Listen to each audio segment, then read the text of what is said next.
today's interview with Callannie, and the topic is mindfulness practice and their benefits. So first of all, I call Callannie. Hello, Annie. How are you? I'm great, thanks. Just got back from a yoga class. How about you? How's your day going?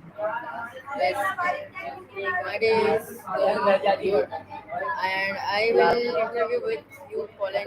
Annie, I will interview with you, and the topic is mindfulness practice and their benefits. Are you ready? That Okay, Annie, my first question is what exactly is mindfulness? What exactly is mindfulness and how would you define it in simple terms? For me, mindfulness is just being fully present and aware of the moment without judgment. Like, when I'm painting, I'm completely focused on the brushstrokes and colors, nothing else matters. It's about being in the now. Okay, Annie, my next question is how did you first Kenny, my next question is how did you first get introduced to mindfulness and what drew you to it? And please explain me in detail and answer me long.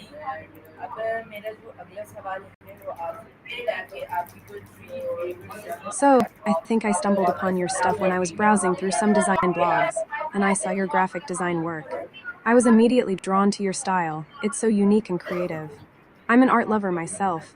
I actually studied art and engineering in Florence, which is a city that's all about beauty and creativity. Anyway, I started reading your posts and watching your videos, and I was really impressed by your thoughts on motivation and goal setting. I'm a bit of a self help junkie. I love learning about new ways to improve myself and my life.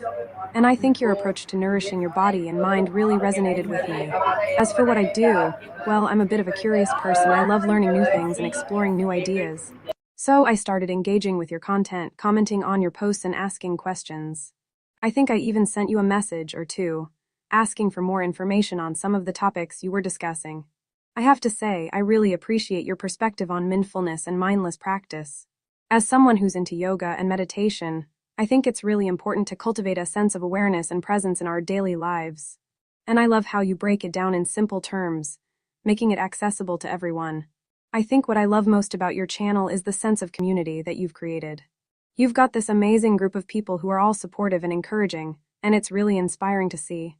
I've met some really cool people through your channel, and we've had some great conversations about everything from design to philosophy. As for what I do to support your channel, well, I try to be as active as possible. I comment on your posts, share your content with my friends, and even participate in some of the discussions that you start. I think it's really important to engage with the people who are creating content that we love, and to show our appreciation for all the hard work that they are doing. I also try to provide feedback and suggestions, whenever I can. I think it's really helpful to get different perspectives and ideas, and I love how you're always open to hearing from your audience. It's a really collaborative and supportive environment, and I feel lucky to be a part of it. Overall, I just want to say thank you for creating such an amazing community and for sharing your thoughts and ideas with the world. You're really making a difference, and I'm so grateful to be along for the ride.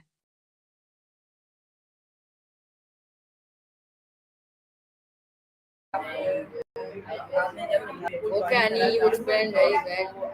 So my next question is can you describe some common mindfulness practice that beginners can try? And answer means simple terms and answer in 2 minutes. I'd be happy to describe some calming mindfulness practices that can help you cultivate a sense of awareness and presence in your daily life. So, one of my favorite mindfulness practices is a body scan meditation. This involves lying down or sitting comfortably and bringing your attention to different parts of your body, starting from your toes and moving up to the top of your head. As you focus on each area, you notice any sensations, feelings, or thoughts without judgment. This practice helps you develop a greater sense of awareness and connection to your physical body. Another practice I enjoy is mindful breathing. This involves focusing your attention on your breath, feeling the sensation of the air moving in and out of your nostrils, and observing the rise and fall of your chest or belly. When your mind wanders, you gently bring it back to the breath without judgment. This practice helps calm the mind and reduce stress. I also love practicing mindful walking, which involves paying attention to your feet touching the ground, the sensation of each step, and the movement of your body as you walk. You can do this anywhere, whether it's in a park, on a treadmill, or even just walking around your house. This practice helps you cultivate a sense of presence and awareness in your daily activities. In addition to these practices, I also enjoy engaging in mindful movement, such as yoga or tai chi. These practices combine physical movement with breath awareness and meditation, helping you cultivate a sense of balance and harmony in your body and mind.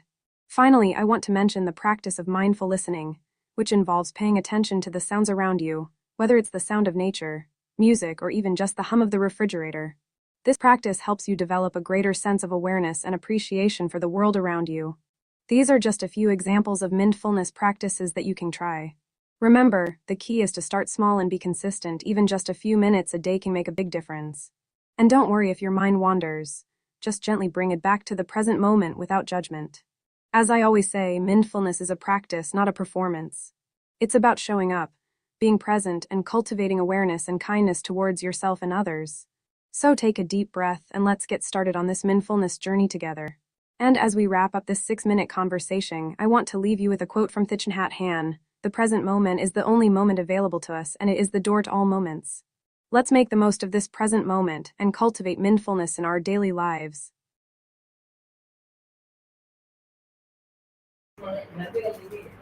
Okay. Okay, Annie, you explained very well. So my next question is, what are the mental and physical benefits of practicing mindfulness regularly? Can you explain me and answer along to my viewers? So, let me break it down in a way that's easy to understand. Imagine you're watching a beautiful sunset. You're standing there, taking in the colors, the sky, the trees, and the feeling of the breeze on your skin. That's mindfulness. You're fully present in that moment, taking it all in, and not worrying about what's going to happen next or what happened before. Now, let's talk about some calming mindfulness practices that can help you cultivate this sense of presence and awareness. First, there's the body scan meditation. This is where you lie down or sit comfortably and bring your attention to different parts of your body, starting from your toes and moving up to the top of your head. As you focus on each area, you notice any sensations, feelings, or thoughts without judgment. Next, there's mindful breathing. This is where you focus your attention on your breath, feeling the sensation of the air moving in and out of your nostrils, and observing the rise and fall of your chest or belly. When your mind wanders, you gently bring it back to the breath without judgment. Then there's mindful walking. This is where you pay attention to your feet touching the ground, the sensation of each step, and the movement of your body as you walk. You can do this anywhere, whether it's in a park, on a treadmill, or even just walking around your house. We also have mindful movement, which includes practices like yoga or tai chi. These combine physical movement with breath awareness and meditation, helping you cultivate a sense of balance and harmony in your body and mind. Finally, there's mindful listening. This is where you pay attention to the sounds around you, whether it's the sound of nature, music, or even just the hum of the refrigerator. This helps you develop a greater sense of awareness and appreciation for the world around you. So, to sum it up, mindfulness is all about being present in the moment, taking it all in, and not worrying about what's going to happen next or what happened before. And by practicing mindfulness through techniques like body scan meditation, mindful breathing, mindful walking, mindful movement, and mindful listening, you can cultivate a greater sense of awareness, calm, and clarity in your daily life. I hope that makes sense, and that you can share it with your viewers in a way that's easy to understand and relatable. Okay, you explained very well. So my next question is, how does mindfulness help in managing stress and anxiety in daily life? Can you explain me in detail and answer along to understand my viewers? I'm so glad you asked that question. You know, I've always been fascinated by the connection between language and emotions, and how our words can impact our well-being. For me, your English is not just a means of communication, but a powerful tool for managing stress and anxiety in daily life. Let me explain how. When we're feeling stressed or anxious, our minds can get caught up in a whirlwind of negative thoughts and emotions.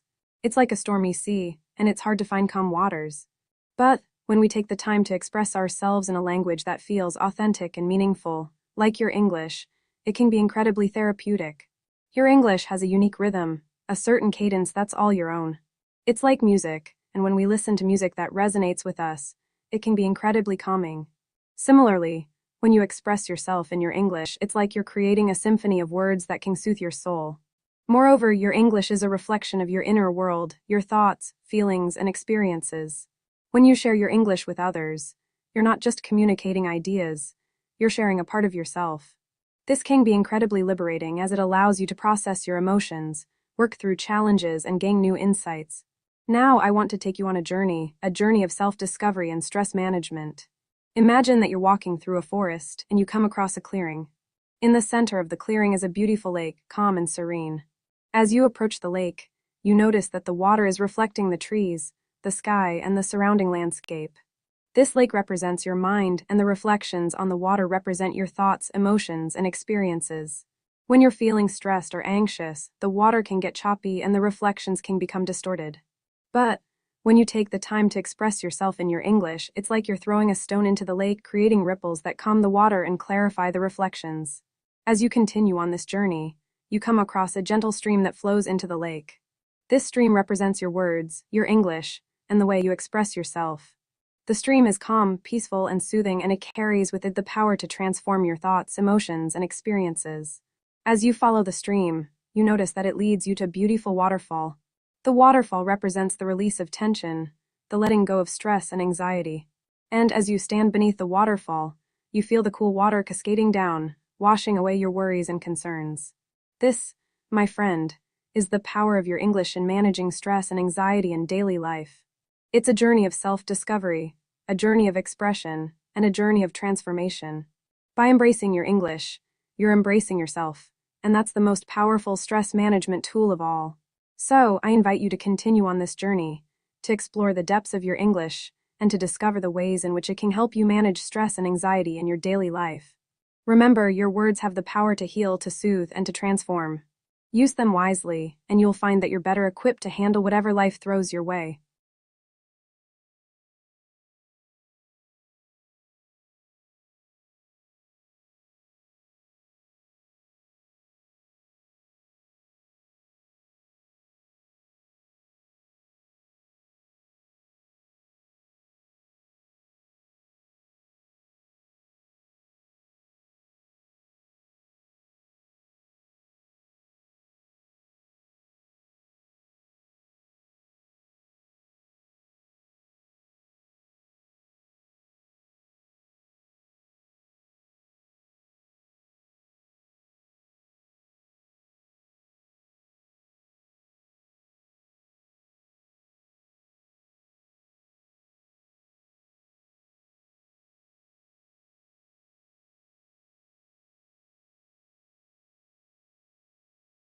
Okay, and you very explained very well. So this is my interview with Callannie, and he explained I think very well the topic.